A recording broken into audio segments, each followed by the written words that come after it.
The first new car on the agenda is all thanks to Donald Trump. The Ford Bronco coming back, bigger than ever.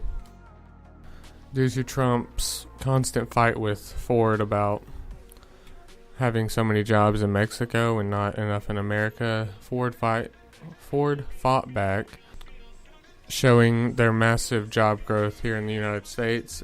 And because of that, we got confirmation that the Ford Bronco is coming back. We don't know very much about it other than it's coming back sometime soon. And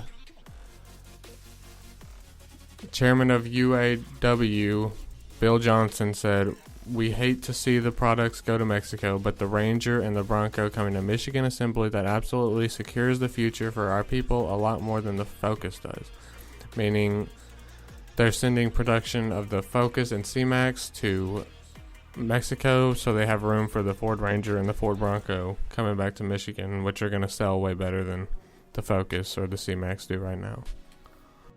So I think it's safe to say Ford has big plans in the future, and they're not going anywhere. So that's very exciting to see. As well as that extra little detail about the Ranger coming back. I mean, that's pretty big, because it hasn't been around since 2010 probably, so it's going to make a big comeback. It's been in other countries, but not in the US for a while. So yeah, the Ranger and Bronco making a big comeback sometime soon. Everyone loves big bad trucks that go really fast off-road. What makes it even more fun? Putting a hellcat engine in it with a mere 575 horsepower and a supercharger. I mean, what more could you ask for from a truck? That's the Ram Rebel TRX concept. And if this truck concept ever sees the light of day, which I think with how much publicity it's getting, it definitely will. And it'll be the Ford Raptor's only competitor, other than like Jeep and stuff, but they're not even trucks. This truck has a 6.2 liter V8, once again, that has 575 horsepower, which is 125 more than the new SVT Raptor. And it can probably get up to 100 miles in its off-road terrain mode. Off-road. All of its power is going through an 8-speed automatic transmission to all four wheels. And in the rear end, it has an electronic locking differential, which will really help getting up to those speeds on the off-road terrain. This truck is featuring now Ram's 4x4 performance control system, which has normal mode, wet and snow mode, and off-road mode. As you can guess, the off-road mode is the one that can get up to 100 miles through the desert.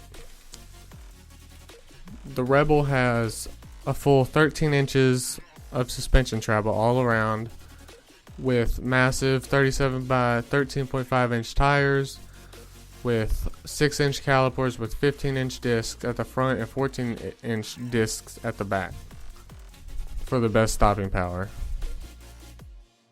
And moving on, but sticking with the same class, I mean off-road trucks that go really fast, the 2017 Ford Raptor is confirmed to have 540 horsepower and 510 pound-feet of torque, which is less than the Ram, but the Ram is just a concept still, so we don't know yet.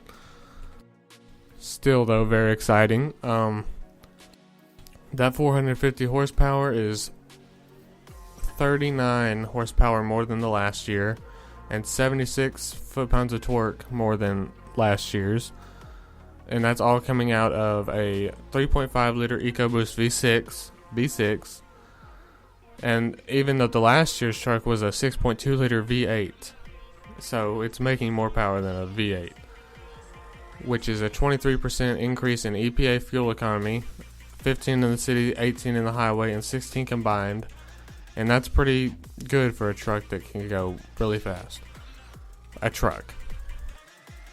All of this power is being sent directly to your hands through a 10-speed automatic transmission that was co-developed with GM in a Ford truck, which is odd. The new engine features both twin and port fuel injection, a lighter crankshaft and valve train, and a redesigned turbocharging system for all the more power. The Raptor goes on sale very soon, 2017, which is, almost here. And it's going to start at $49,520, which is okay for what truck you're getting. And that's all just for the Super Cab, which is the front door full, the half doors like half. And then for the Super Crew, which is all 4 doors in their full length, is $52,505. Still not 100% cheap, but you're getting what you pay for. A really fast truck that's way better than the competition. And now moving on to Jeep. The 2017 Jeep Compass just debuted, and it shares tiny, small resemblances with the new Jeep Grand Cherokee, which for some people can be a difficult car to love just based on the way different looks for Jeep, but this car looks good.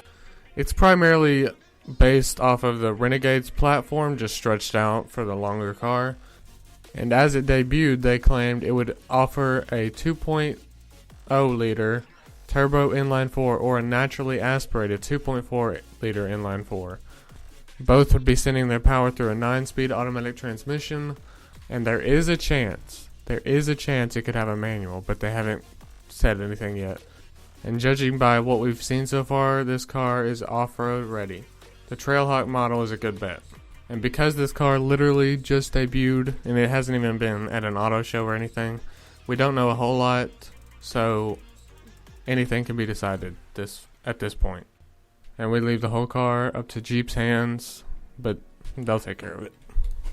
And moving on to news that would normally not even be anywhere close to making it.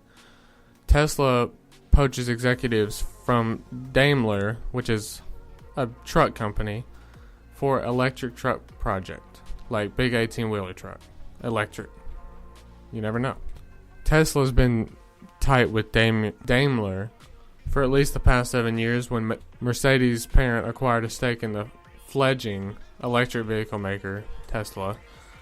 The relationship may bring, however, big things in the future with the semi-trucks. Tesla already nudged, little tap, Jerome Guilin, former general manager of Daimler's Cascade, which is their truck, to work on the electric Model S sedan for about 6 years. More recently, Tesla brought aboard Evan Chenoweth, who previously worked on the Supertruck's hybrid engine setup.